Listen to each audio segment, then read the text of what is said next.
Alléluia. Gloire au Seigneur. Merci Seigneur pour cette journée du 17 septembre, cette journée spéciale que nous passons dans ta présence. Merci Seigneur pour la présence de tous nos frères et sœurs ici réunis.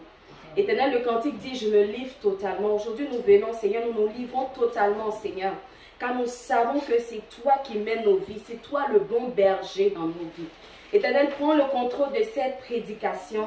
Efface ma personne, Éternel, viens parler à tout et chacun de nous.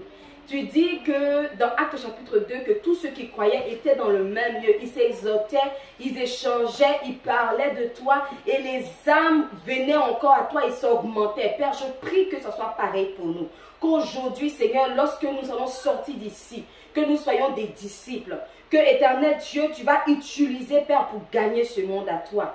Merci, Père éternel, pour tout ce que tu fais. Au nom puissant de Jésus, Amen. Bonjour à tout le monde.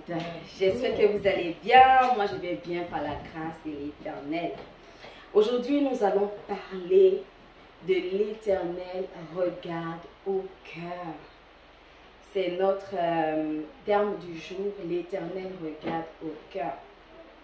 C'est quoi l'Éternel regarde au cœur? Quelle est la vraie définition de ce mot-là? Quel est le contexte dans lequel ça a été dit? Donc, vous savez, aujourd'hui de nos jours, les gens marchent avec nous par la vue. Tu as pour amis des personnes qui voient en toi quelque chose qui leur intéresse. Il y en a d'autres, par contre, qui t'aiment vraiment pour qui tu es. Pas pour ce que tu leur donnes, mais vraiment, ils t'aiment vraiment. Et quand tu vas leur demander, pourquoi tu marches toujours avec cette personne? Ils vont te dire, oh, cette personne, quand je parle avec elle, je me sens bien. Cette personne, quand je suis avec elle, elle me donne des conseils et tout et tout. Donc, il y a des personnes comme ça. Il y en a d'autres qui donnent l'apparence de piété. Ça veut dire que ces personnes-là vont te parler de Dieu. Tu vas voir, ils sont fougueux et tout. Mais à l'intérieur, il y a des vieils hommes encore qui donnent. Et aujourd'hui, par la grâce de Dieu, nous allons parler de ces thématiques-là. On va lire un peu, comme d'habitude.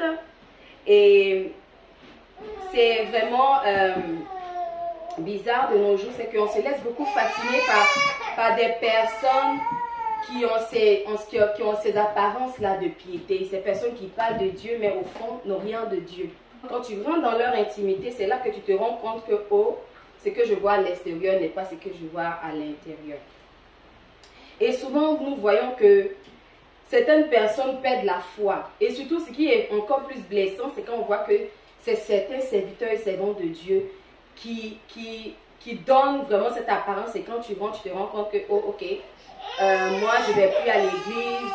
Moi, je ne vais plus là parce qu'il m'a déçu ou elle m'a déçu. Je suis vraiment, je veux t'annoncer que ce n'est pas eux qui sont morts à la croix pour toi. C'est Jésus qui est mort à la croix. Donc, quand nous parlons de la personne de Jésus. Nous ne parlons pas d'un pasteur. Oui, c'est vrai, c'est lui que Dieu a mis au devant de toi pour être celui-là qui va t'enseigner et tout. Mais ce n'est pas à cause de cette personne aujourd'hui que tu vas prendre la décision d'arrêter de partir à l'église ou de continuer ta foi chrétienne. C'est juste un rappel, c'est juste une parenthèse que j'ai ouverte. C'est qu'on n'arrête pas d'aller à l'église à cause d'une personne qui vit une mauvaise vie. Si tu arrêtes aujourd'hui d'aller à l'église, c'est que tu vas au ciel. C'est que tu n'es plus de ce monde, tu vas au ciel. Ne t'arrête pas. Tu ne baisses pas dans ta foi, tu n'arrêtes pas de prier parce qu'une telle personne t'a blessé ou une telle personne t'a fait du mal. Non. Parce que la vie chrétienne, elle est personnelle. C'est entre toi et Dieu. Donc, le verset ou plutôt le chapitre que nous allons lire va nous démontrer ces choses. Alléluia. Alléluia. Nous allons lire 1 Samuel 16. On va beaucoup lire. Mais je vais commencer par notre verset du jour. Je lis la parole de Dieu, 1 Samuel 16. Et l'Éternel dit à Samuel, ne prends point garde à son apparence et à la hauteur de sa taille, car je l'ai rejeté. L'Éternel ne considère pas ce que l'homme considère. L'homme regarde à ce qui frappe les yeux, mais l'Éternel regarde au cœur. Juste pour revenir un peu dans notre verset du jour, je vais expliquer ça un peu rapidement, pour permettre à tout un chacun d'être au même niveau d'information. Ici, on nous parle de l'histoire du roi Saül. C'est qui Saül? Saül, c'est un jeune homme que Dieu a aimé, comme tout le monde, comme vous et moi. Et ce dernier-là a été choisi par Dieu lorsque les enfants d'Israël ont commencé à dire au prophète Samuel, parce que le prophète Samuel était vieux, et il avait pris ses enfants pour pouvoir être des juges en Israël. Et dans 1 Samuel 8, le verset 5, pour permettre à tout le monde d'être au même niveau. Et c'est par la suite que dans 1 Samuel 12, 1, Dieu a parlé, c'est-à-dire que plutôt Samuel est allé parler à Dieu, plutôt le peuple de Dieu pressait le prophète Samuel, et puis le prophète Samuel a décidé de oindre Saül. Donc ça veut dire que le processus a été assez long. Si vous lisez après chez vous, vous allez comprendre que ça a été très long, parce que les enfants du prophète Samuel ne menaient pas une bonne vie, et ça créait beaucoup d'irritation chez Samuel lui-même et aussi chez les enfants d'Israël. Ils remarquaient tout ça. Et c'est comme ça qu'ils sont venus lui dire, trouve-nous un roi pour pouvoir régner sur nous, parce que tes enfants là, vraiment, on ne peut pas les prendre comme exemple et tout. Il était fâché, mais après il a compris, et dans 1 Samuel 12, 1, il est allé oindre Saül. Je vais faire ça rapidement, parce que le temps, je vais dans le temps et tout. Mais un jour, dis à ton voisin, mais un jour. Non, il faut bien répéter, il faut dire, mais un jour. Saül a désobéi à Dieu.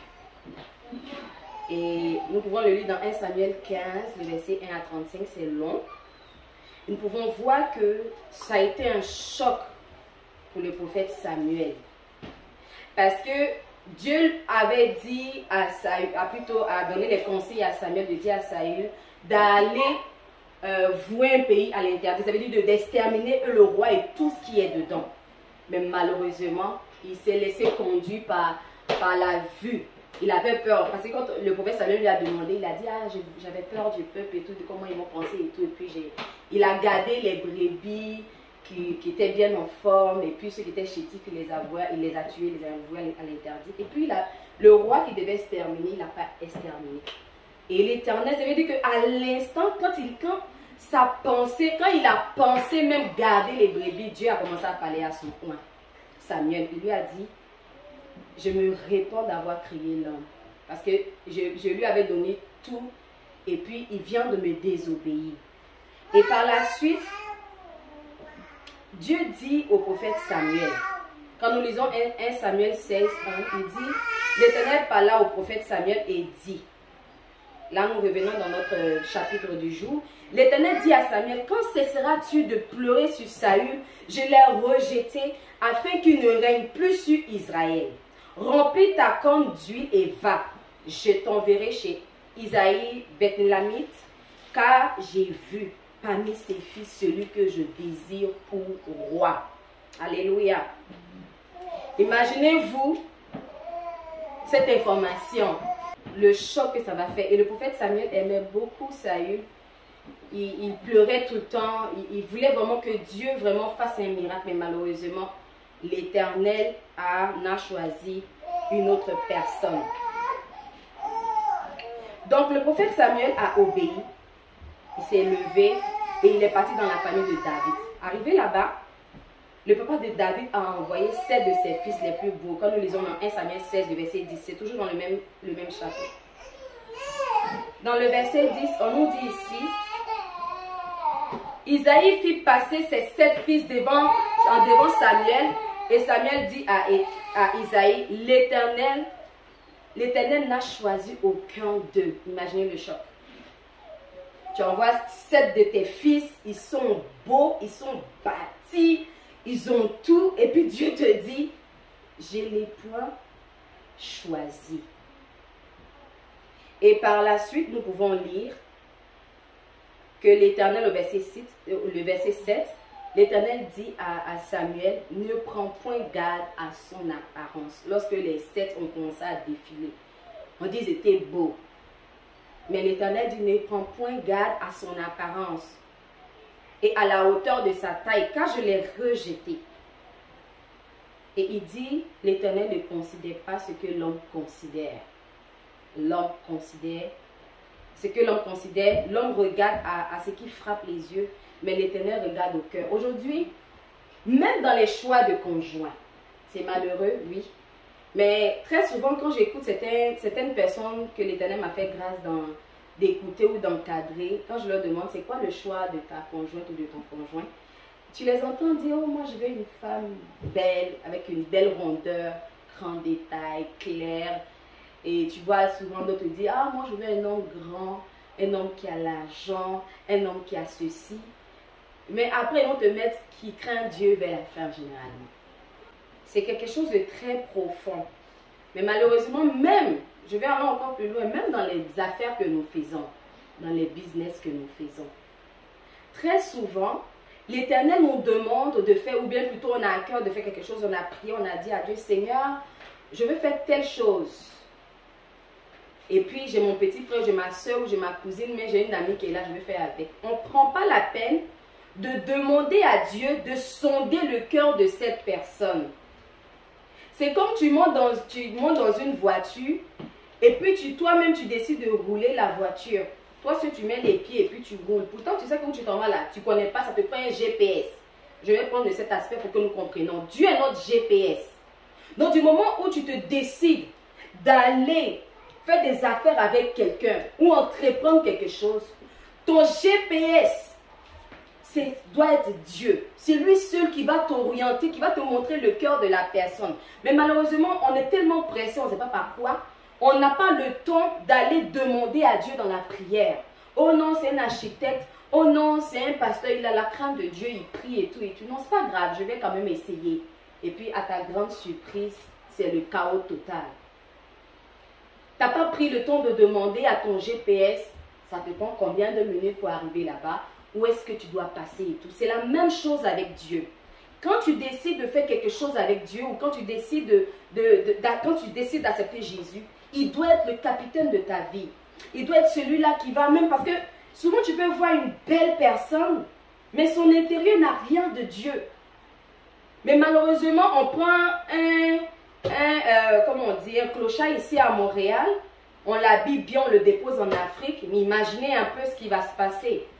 Ou bien même quelqu'un se lève aujourd'hui, il n'arrive pas à payer sa maison, il décide d'aller en Afrique, mais parce qu'il vit au Canada, les gens regardent à l'apparence. Ils vont accepter tout de suite là, ah, c'est un Canadien, et puis il va les gruger. La plupart des gens qui sont grugés ou bien qui sont, je pourrais dire, qu'on détourne et tout, c'est vraiment ça, c'est l'apparence. Ils ne prennent pas la peine de prier pour dire, oh Seigneur, je veux faire ça. J'ai aussi fait des erreurs dans ma vie. Des personnes que je me suis dit, oh ok, cette personne-là, elle a la crainte de Dieu. Cette personne-là, vraiment, je sens que cette personne-là peut faire la chose. Et tu te rends compte que la personne ne sait rien. Elle peut avoir l'onction, elle peut prier, mais elle ne peut pas combler, elle ne peut pas être cette personne-là que Dieu veut dans cette affaire que tu veux faire avec elle. Ce n'est pas parce que c'est une mauvaise personne, mais parce qu'elle n'est pas capable. C'est pour ça que quand vous voyez, quand vous allez même pour les entrevues, quand vous postulez pour quelque chose, on va te demander tes compétences. C'est quoi tes compétences? Qu'est-ce que tu es capable de faire? Parle-nous un peu de ton parcours. Mais tu es vide, mais tu veux faire un travail. Il y a de ceux-là qui ont vraiment le don de Dieu, que Dieu, vraiment, ça je crois en ça, qui n'ont pas forcément fait une formation, mais qui sont habiles à faire certains métiers. Je ne parle pas d'eux, mais je parle de ceux-là qui refusent certaines choses, mais qui veulent tout ce qui est beau. Donc, nous voyons qu'aujourd'hui, plusieurs parmi nous, certains parmi nous, tu sais, parce que la personne, par exemple, l'homme, il répond à 2-3 de tes critères déjà. Ah, c'est l'homme de ma vie. Non. Même Jésus qui est Jésus, avant de choisir ses disciples, il est allé sur la montagne, il a jeûné 40 jours. 40 nuits, sans manger, sans boire, avant de les choisir. À plus forte raison, nous, dans nos choix, on ne prend pas la peine de consulter Dieu. C'est dangereux et faisons beaucoup attention. La définition de l'apparence, c'est quoi? Apparence, on dit aspect conforme ou non à la réalité, sous lequel quelqu'un apparaît à la vue ou à l'esprit. Ça veut dire, mais quand tu le vois, même tu te dis, ah non, lui là, dans son parler, il y a des gens qui sont très éloquents. Quand ils te parlent, ils arrivent à te convaincre facilement d'avoir un produit. Mais quand tu regardes, ça c'est l'extérieur, parce que le synonyme c'est extérieur, la façade. On dit faux semblant. Il y a des gens qui ne sont pas vrais. Tu sais qu'ils s'habillent même là, quand ils tapent à l'œil, tu vas dire, ah, non, celle-là c'est la femme que je vais marier. Mais elle n'a rien d'une femme vertueuse. Elle n'a rien d'une femme qui craint Dieu. Mais parce qu'elle est belle, elle est grande, elle a tout, tu vas te dire, ah, voilà la femme que je veux marier, voilà l'homme que je vais marier. Donc ça veut dire, c'est qu'elle te montre, tu as l'impression que c'est vrai. Mais dans le fond, c'est faux. C'est quoi rejeter? Rejeter, on dit renvoyer quelque chose quelque part, le relancer vers son point de départ, à l'endroit d'où il vient. Quand Dieu nous dit qu'il a rejeté Saül, ça veut dire que là où il était, là, Dieu l'a ramené. Et il y a certaines personnes comme ça. Dieu, par sa grâce, il vous donne des bénédictions. Et malheureusement, ces bénédictions-là vous passent par la main. Et souvent même Dieu peut utiliser quelqu'un qui n'a vraiment pas... Tu sais, quand tu regardes son apparence même là, il n'y a rien quoi. Mais Dieu te met cette personne sur ton chemin, puis l'orgueil monte. Dieu t'envoie cette personne pour t'aider peut-être dans ton entreprise ou bien dans quelque chose dans ton ministère. Mais comme tu es plus âgé que la personne, tu penses que la personne n'a rien à t'apporter. Et souvent, l'Éternel te ramène. Et il y a des tonneaux vides comme ça malheureusement aujourd'hui de nos jours, même dans le ministère. Tu vas voir, elle chante bien, mais elle n'a rien de Dieu. C'est comme des cymbales qui retentissent, mais qui ne font rien à l'oreille de Dieu. Il y a des gens qui prêchent comme ça. Aujourd'hui, tout est sur Internet. Hein. Tu peux aller ramasser les versets bibliques, les coller, faire aujourd'hui, te places sur Internet, là, tu vas voir la foule. Mais il n'y a rien de Dieu en toi. Et Saül, Dieu l'a rejeté.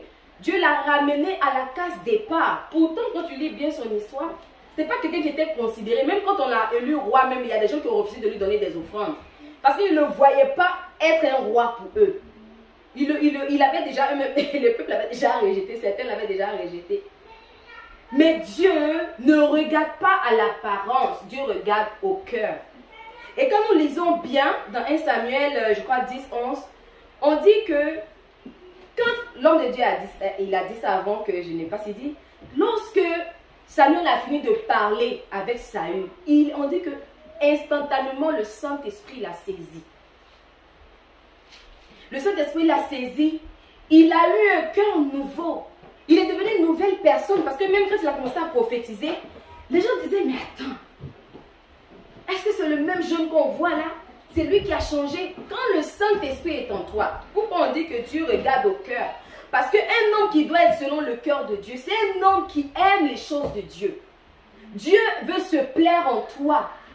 Dieu veut voir que tu l'aimes. Il dit, tu aimeras l'Éternel, ton Dieu, de tout ton cœur. Dieu regarde au cœur. Donc, je peux venir m'arrêter ici et puis dire, Dieu est bon, mais je n'ai rien de Dieu. Je peux vous mentir, mais Dieu voit mon cœur. Dieu est Satan qui est le père des mensonges. Souvent, nous parlons, mais c'est Satan qui parle, ce n'est pas Dieu. Dieu ne prend point plaisir dans ce que nous faisons. Dieu a ramené Saül à la classe départ. Et c'est comme ça, souvent, vous voyez dans vos vies de prière, vous montez bien en prière, tout va bien. Et puis, arrivé 2-3 ans après, tout baisse. Vous devenez fade. Vous êtes là, vous ne comprenez pas. Posez-vous la question, qu'est-ce qui arrive? Qu'est-ce qui a ouvert cette porte de froideur? Est-ce que Dieu vous a refoulé? Je ne sais pas.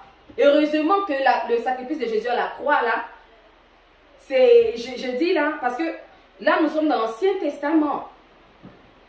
Aujourd'hui, Dieu a envoyé Jésus-Christ justement pour que même si nos péchés nous séparent de lui, que lorsqu'on se rappelle de ce que Jésus a eu comme sacrifice à la croix, que cela puisse nous rapprocher de lui, Dieu. Saül, ce qui m'a un peu comme intrigué, c'est que quand le prophète Samuel lui a dit, tu as fait des choses que Dieu n'a pas aimées, il dit, ah non, le peuple là, j'avais peur.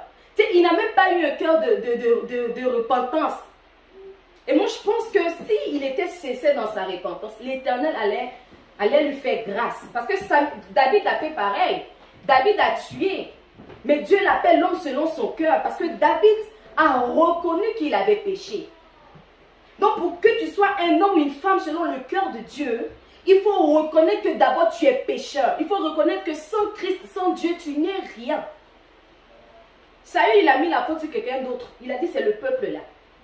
Viens, je vais aller me prosterner au pied de ton Dieu. C'est que là déjà avec le mépris auquel il parle de Dieu.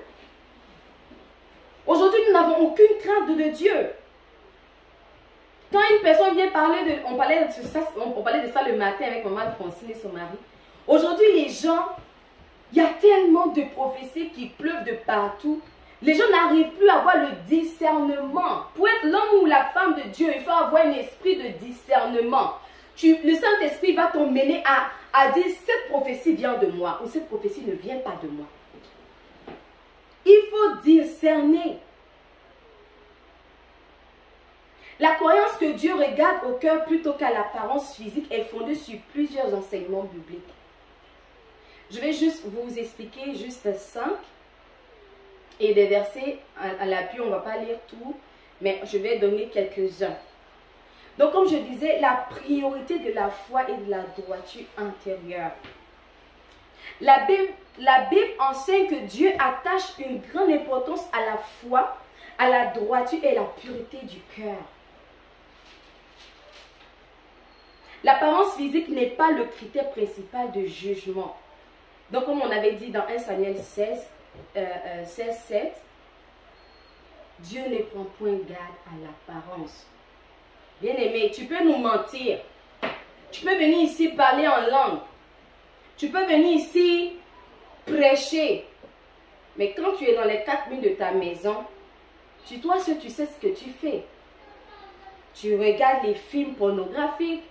Tu regardes, tu es dans l'impudicité, tu es dans le mensonge, tu es dans la masturbation. C'est toi qui voles les gens à longueur de journée. Dieu regarde au cœur. La nécessité de la repentance et de la transformation intérieure. Dieu accorde une grande valeur à la repentance, ça comprenez-le bien. Et à la transformation du cœur. Si tu veux voir la main de Dieu agir, ou tu veux être l'homme ou la femme selon Dieu, selon le cœur de Dieu, fais comme David dans Psaume 51, verset 10, il dit, « Oh Dieu, crée en moi un cœur pur. » Ça veut dire que souvent nos cœurs peuvent être impurs. Ça veut dire que souvent on peut laisser certaines choses envahir notre cœur. La vengeance ne vient pas de Dieu. Les rancunes ne viennent pas de Dieu. Renouvelle en moi un esprit bien disposé. Donc ça veut dire souvent même là, ça aussi c'est dilué. On va te faire quelque chose, ça te fait mal, mais tu ne pardonnes pas. Comment veux-tu être la femme et l'homme selon le cœur de Dieu si tu n'as pas un cœur de repentance? C'est la clé qui va te permettre de rentrer au ciel. Oui. Et il faudrait que tu comprennes que l'universalité de la grâce, oh my God, j'aime trop ça. La grâce de Dieu est accessible à tous. Oui, aujourd'hui, on est en train de pointer certaines choses qu'on fait peut-être sans que tout le monde nous regarde. Mais la grâce de Dieu est au-dessus de tout ça. Lorsque le péché t'envahit, la grâce de Dieu surabonde.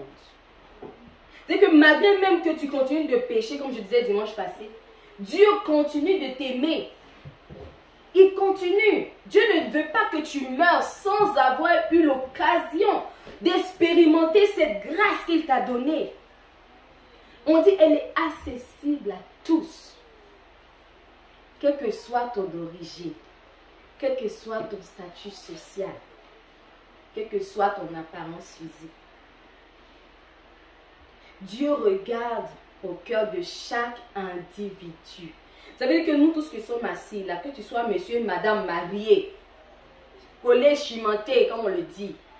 Mais quand le jour de l'enlèvement arrivera, Ça sera toi et ton Dieu. Ton mari ne sera pas là pour plaider en ta faveur. Le salut est personnel. Bien-aimé, il faudrait que tu comprennes ça. Si ton mari prie, ta femme ne prie pas, on te dit le salut est personnel. Galates 3, 28 nous dit, il n'y a plus ni juif ni grec. Il n'y a plus ni esclave ni libre. Il n'y a plus ni homme ni femme. Car tous vous êtes un en Jésus-Christ. Alléluia. Amen. Nous sommes tous un en Jésus-Christ. Imaginez. Peut-être Papa Kofi, tu es la main. Peut-être Maman Alphonsine, tu es le pied. Papa Benoît, tu es la tête. On ne sait pas. Mais nous sommes tous un en Jésus. Chaque partie de son corps nous représente. Parce que nous sommes créés à l'image de Dieu. C'est très important, comprenons-le. C'est très important. Donc chaque matin, comme Papa Benoît disait dans son verset de ce matin, que des bonnes choses sortent de nos bouches. Dieu ne t'a pas créé pour que tu sois toujours celui-là qui te rabaisse, qui dit non devant les gens. Tu montres aux gens que ça va, mais à l'intérieur, tu souffres. Tu n'as pas la paix. À l'intérieur, quand tu es entre les quatre murs de ta maison, c'est toi qui pleures. Mais devant les gens, tu es une personne forte. Laisse Jésus prendre le contrôle de ta vie. Il est venu mourir aussi pour toi. C'est très important. Et par-dessus tout, ce qui me plaît encore le plus, c'est l'appel à l'amour et à la compassion envers autrui. Oui, David était l'homme selon le cœur de Dieu. Mais David servait ses frères. David servait les autres. Il était en train de prêter les brebis de son papa. Les 7 sont passés. Dieu n'a rien vu qui l'intéressait. Mais en ce moment-là, David était en train de travailler. Il travaillait pour son père. Aujourd'hui, quand on dit à certains, viens faire ça pour Dieu. Ah, moi, je n'ai pas le temps. Viens, tu es au programme. Ah, j'ai oublié. Viens faire ci. Oh non, j'ai mon travail, je ne peux pas. Est-ce que, regardez, pour les choses de Dieu, vous n'avez pas le temps. Mais pour les choses du monde, à 7 h du matin, mon mari se lève à 5h30. Papa, il s'apprête, il va. Je sais qu'il y a plusieurs parmi nous comme ça. Quand on a des rendez-vous, 15 minutes avant, on est là. Mais pour les choses de Dieu, là, on va traîner les pieds. On va traîner les pieds. On va dire, oh, comme c'est pasteur, puis on le connaît, on va prendre le temps qu'il faut. Bien aimé, Dieu écrit tout ça au ciel. Chaque acte que nous posons, c'est comme, vous voyez un peu quand les Pères Noël, comme on dit les Pères Noël, quand on fait les trucs de Noël, là, comment on appelle ça, Ben? Le sapin, c'est ça? Les cadeaux que vous mettez là. Dites-vous que chaque acte que vous posez là, c'est déposé là. Donc, tant que vous n'allez pas comprendre, vous n'allez pas avoir, comme je dis, un cœur repentant. Tout ce que vous posez des négatifs est déposé au pied de Dieu. Il vous attend. Que tu sois enfant de pasteur ou pas, tu as aussi un rôle à jouer dans la maison de Dieu. Que tu sois la femme ou le mari d'un serviteur ou une servante de Dieu, ce n'est pas toi que Dieu a choisi, oui, mais c'est toi que Dieu a mis auprès. Donc si tu es pour cette personne une pied d'achoppement, Dieu va te demander des comptes. Vous n'êtes pas bouillants ensemble pour les choses de Dieu, mais vous êtes bouillants pour les choses du monde. Dieu va vous demander des comptes. Dieu va tous nous demander des comptes. Donc je disais que l'appel à l'amour et à la compassion envers autrui. La Bible encourage les croyants à aimer et à servir les autres sans partialité en fonction de leur apparence. Rappelant ainsi, en fonction de leur apparence, rappelant ainsi l'importance de regarder au-delà des apparences. Jacques 2, 1 à 4 dit, « Mes frères, que votre foi en notre glorieux Seigneur Jésus soit exempte de toute partialité. » À supposer que nous allons dans une église, et ça très souvent dans nos églises on voit ça, et c'est tellement dommage. Et j'aimerais vraiment interpeller tout le monde par rapport à ça. Un homme qui entre dans notre assemblée avec un anneau d'or et un habit magnifique. Ça veut dire qu'il est bien habillé, bien cravaté et tout. Il y a lui. Et puis il y a un deuxième, un pauvre, qui rentre avec un habit sale. Qu'est-ce qui va se passer d'après vous? Soyons honnêtes. Qu'est-ce qui va se passer? On va donner la place à celui-là qui est bien habillé. Oh, daddy, viens t'asseoir. Oh, mamie, viens t'asseoir.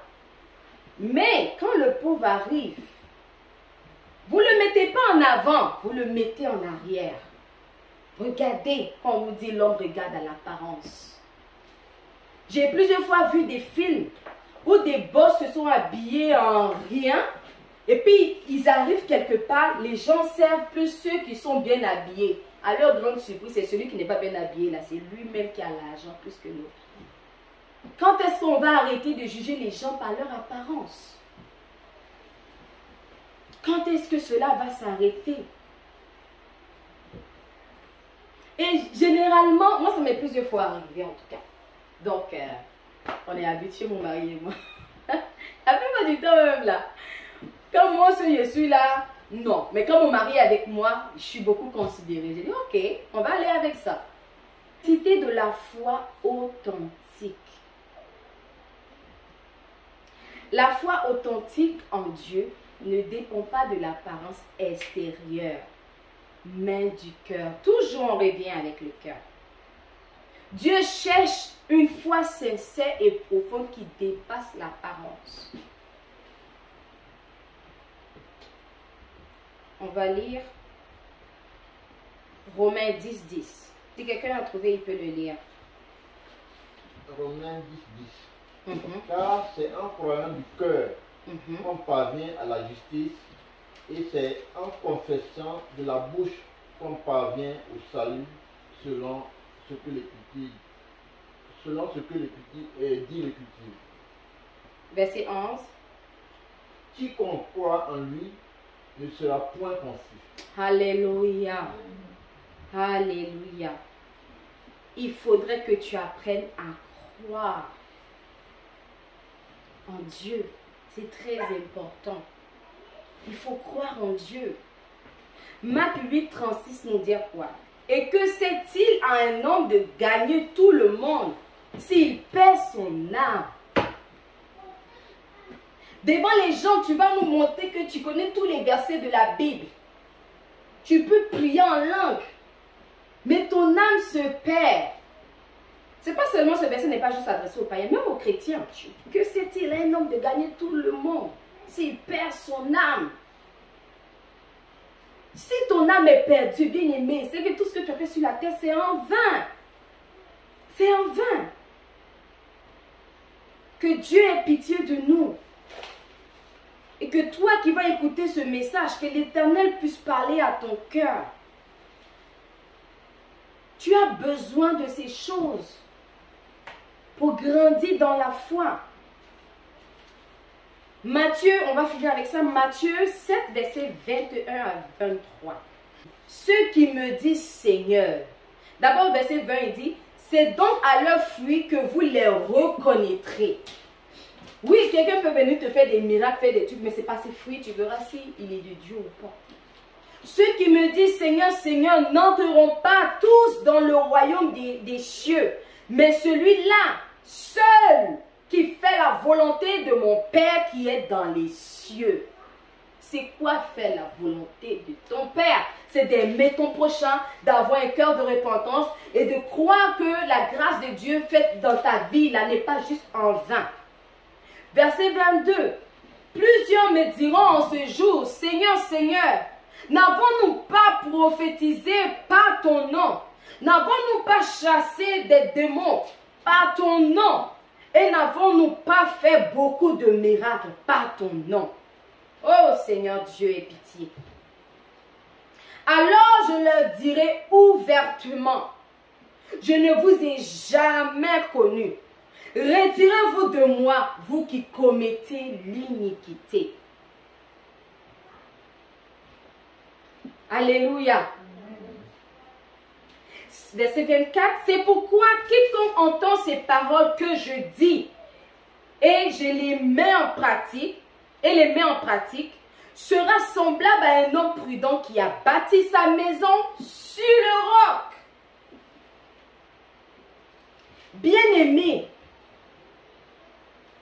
on est tous des disciples de Jésus. Et sache que tu peux nous mentir, mais tu ne peux mentir à Dieu. Parce qu'au dernier jour, Dieu va te demander des comptes. Combien d'âmes as-tu gagné à lui? As-tu parlé de Jésus dans ton travail? Est-ce que dans ton travail, on sait même que tu es chrétien? Parce que tu ne mènes pas une vie qui glorifie Dieu. Donc, tu ne veux même pas qu'on te dise, ah, elle dit, elle est chrétienne. Donc, non, elle ne veut pas. Tu vois? Jésus est venu mourir pour nous les pécheurs. Donc, tu n'es pas sainte. Seul Dieu est saint. Tu tombes vers la perfection. Tu es un humain. Oui, tu peux commettre des erreurs. Mais c'est Jésus qui te justifie. C'est lui qui te sanctifie. Une personne considérée de Dieu, je vous assure, elle peut être devant 1000 personnes. Je me rappelle des fois où je m'en vais juste prêcher ou chanter. Mais c'est des spectacles quand je vois là-bas. Souvent, tu vas te dire, ah, cette fille est chanteur. Puis Dieu me dit, non, je ne suis pas dedans. Je suis allée un jour à une veillée de prière quand j'étais en Côte d'Ivoire. Tout était beau. Je me rappelle bien cette journée-là, je crois que ça a été une curiosité parce que je sentais que je ne devais pas partir, mais je voulais partir quand même pour voir. Le thème était Festival de prédication. Et un homme très connu de la Côte d'Ivoire organisait ça. Je ne l'ai pas dit son nom. Mais quand je suis arrivée, tout le monde prêchait, près de 4 à 5 pasteurs. Je crois que c'était 6 pasteurs ou 5 pasteurs. Tout le monde prêchait, ça criait. Le Seigneur me dit, lui, je ne suis pas dedans. Lui, je ne suis pas dedans. Lui, je ne suis pas dedans. Il y a le dernier qui est arrivé à 4 h du matin. Quand il a commencé à parler, vous connaissez les veillées de prière où on dort là à 4 h du matin. Quand le monsieur a pris la parole, un jeune, pourtant tout le monde était en veste, il y a un mec qui était habillé en tout rouge de la tête aux pieds. Il y a d'autres la cravate, mais lui il est venu en chemise. Je ne peux jamais oublier parce que cette simplicité qu'il avait m'avait tellement ébloui. J'étais comme waouh, Dieu est dans les choses simples. Une petite chemise, un pantalon, il est arrivé. Mais quand il a commencé à prêcher, il a dit tu ne peux pas t'asseoir. Tellement l'onction de Dieu débordait. Et sommeil de 4 h ou 5 h du matin qui est doux comme ça. Personne ne pouvait dormir. Quand il a pris je dis jusqu'à 7 h du matin. Le pasteur finalement a commencé à chasser les gens. Tellement l'onction débordait dans la veillée. C'est pas que les autres fois là, c'était pas ça. Mais en tout cas, moi ce que j'ai expérimenté là, je ne peux pas l'expliquer. Dieu a commencé à utiliser l'homme de Dieu. Et dans les autres, on disait, viens s'aimer. Les hommes me disent, tu ne te lèves pas. Ne va pas s'aimer. C'est pour ça qu'on dit qu'il faut avoir l'esprit de Dieu. Ce n'est pas dans tout on s'aime. Ce n'est pas dans la vie de tout le monde on s'aime. Parce qu'on dit, tout ce que nous allons s'aimer là, on va récolter. Donc ça veut dire que si tu vas s'aimer dans la vie d'une personne qui vit l'impudicité, là, il ne faut pas t'attendre à ce que tu vas vivre la même chose. Donc, quand tu dois poser des actes, il faut être conduit par l'Esprit de Dieu. Le Saint-Esprit n'est pas venu en vain. Parce que quand tu es une personne considérée de Dieu, Dieu va te pousser à examiner les gens. Il va t'emmener à ne pas courir sur le premier venu. Alléluia. Dieu va t'emmener à étudier l'homme ou la femme qui sera sur ton chemin et que tu veux prendre pour époux ou épouse. Parce que c'est ça. Quand une personne est considérée de Dieu, Dieu a toute son attention vers cette personne. Dieu le suit. Dieu le suit. Dieu est là. Dieu trouve plaisir. David était l'homme selon le cœur de Dieu, justement pour ça. Dieu prenait plaisir. Quand David prenait la harpe, quand il jouait, Dieu aimait ça. Il glorifiait Dieu. Alléluia. Quand tu es la femme selon le cœur de Dieu, tu peux être en train de cuisiner. Et puis Dieu va te dire, commence à prier pour tel, pour X, pour Y. Mais vous vous attendez à 23 h quand il est l'heure de dormir. Seigneur, merci beaucoup. Amen. Bah, tu t'en vas dormir. Un homme, une femme selon le cœur de Dieu, c'est quelqu'un qui intercède chaque jour, chaque heure, chaque instant, qui est constamment dans la présence de Dieu. Quand tu te laves, mon mari, c'est qu'il est dans la douche, les talons se révèlent, il va chanter. En tout cas, c'est la toilette juste qui entend ça, et puis nous autres, il a juste la belle voix dans les toilettes. Il va chanter, il va louer Dieu, en tout cas, c'est entre lui et puis Dieu. Si toi, c'est en cuisinant, prends plaisir à le faire. Si toi, c'est en marchant, prends plaisir à le faire. Si toi, c'est quand tu es aux toilettes, prends plaisir à le faire. Parce que Dieu regarde au cœur. Moi, je peux trouver ça croche, mais Dieu aime ça, papa. Il n'a pas belle voix, mais c'est dedans que Dieu se glorifie. Qu'est-ce qu'on peut faire? Et il y en a beaucoup dans nos églises comme ça, qui ont l'onction de Dieu, mais qu'on ne valorise pas. Que les gens regardent ceux qui ont les belles voix. Moi, je me rappelle, quand je servais Dieu, j'étais toute petite. Puis je venais, je vais chanter. Non, non, non, quitte là. On met toujours ceux qui sont bons devant. J'avais le cœur qui me serrait là. Mais quand Dieu m'a donné une petite portion, mais on ne pouvait plus m'attraper, l'orgueil est rentré, Dieu a enlevé encore. Eh, c'est l'homme. L'orgueil, nous devons tuer l'orgueil dans nos vies. Nous devons tuer l'orgueil. Dieu fait grâce aux humbles. Alléluia. Amen. Je vais m'arrêter là. On va prier le Seigneur. De la même manière que David a trouvé grâce. Je n'ai pas trop pris le temps de parler de David parce que là, je voulais juste que vous compreniez toutes ces choses. David avait toutes ces qualités-là. C'est pour ça que Dieu l'a choisi. Il était peut-être le dernier, mais il était le choix de Dieu. Il avait la grâce, il avait l'amour de son prochain. Alléluia. On va prier. J'ai parlé de la priorité de la foi et de la droiture intérieure. On va prier, on va tous se tenir debout, on va prier. On va dire à Dieu de faire grandir en nous encore la foi. De nous donner la priorité de le chercher, même dans les petites choses. Alléluia. Élevons la voix et prions l'Éternel. Seigneur, nous te disons merci. Car tu nous donnes la priorité de la foi. Tu nous donnes, Saint-Esprit de Dieu, de nous attacher encore à la foi. Tu nous donnes encore de marcher avec droiture et pureté de cœur, Père. Éternel Dieu, tu dis, si on persévère jusqu'à la fin, on verra ta gloire. On sera au ciel avec toi.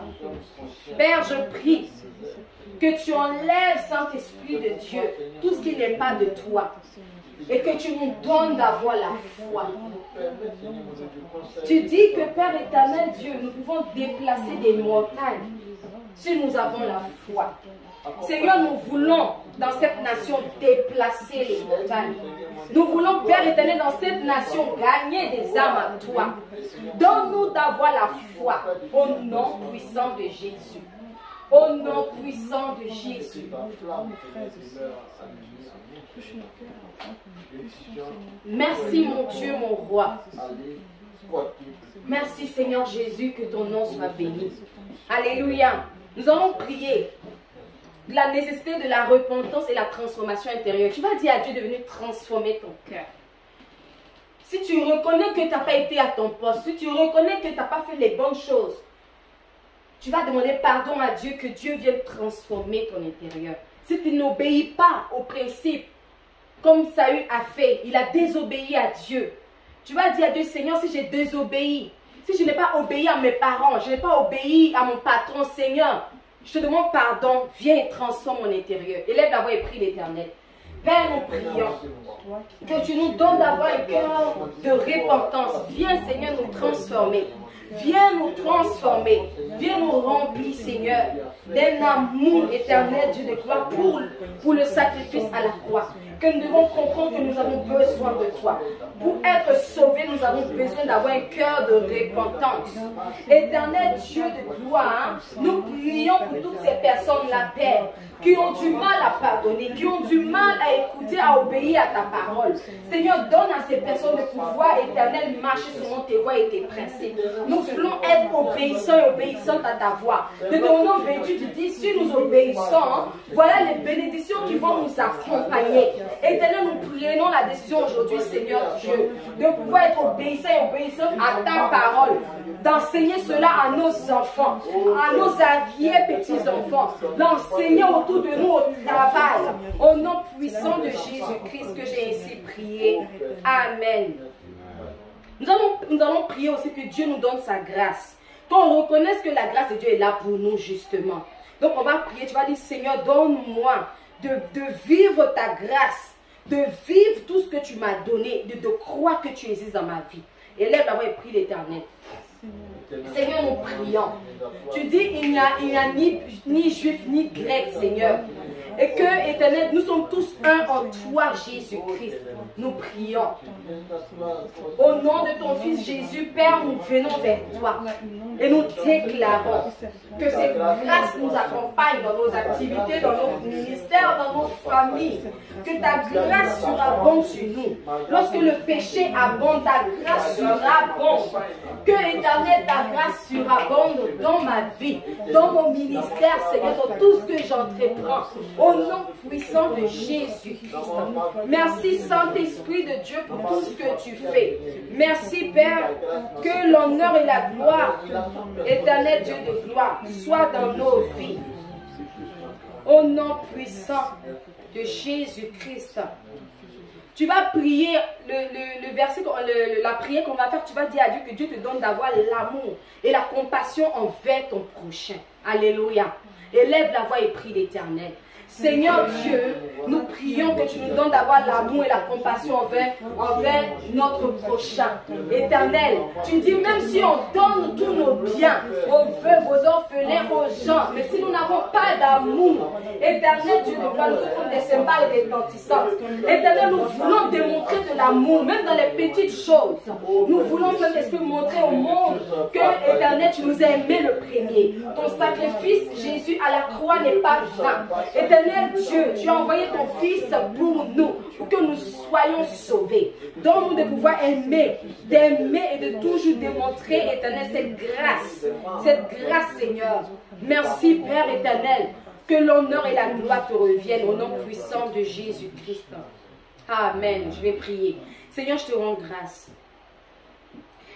Donne-nous d'avoir, Éternel, une foi sincère et profonde. Donne-nous, Père éternel, Dieu de gloire, d'être vrai dans nos relations. Éternel, même si cela va nous coûter même des amitiés, même si cela va nous coûter même des postes. Éternel, fais de sorte qu'on ne puisse voir ces choses de ce monde comme des choses vaines. Car tu dis, toutes choses passeront, mais ta parole ne passera pas. Éternel, donne-nous d'être obéissants à ta parole, comme tu dis dans Deutéronome 28, d'obéir. Donne-nous d'être des enfants obéissants. Donne-nous d'être des serviteurs et des servantes de Dieu qui ne marchent pas pour faire plaisir aux gens. Tu dis que dans les derniers jours, tu ne vas reconnaître que ceux-là que tu as choisis, qui font la volonté de ton Père qui est Dieu. Éternel, nous te disons merci, car cette parole rentre et grandit dans notre âme. Et que Père, au travers de cette prédication, que chacun de nous puisse prendre la part qui est due à cette personne, et que cette personne-là, Seigneur, puisse marcher selon ta volonté. Que l'honneur et la gloire te reviennent pour des siècles et des siècles. Amen. Amen.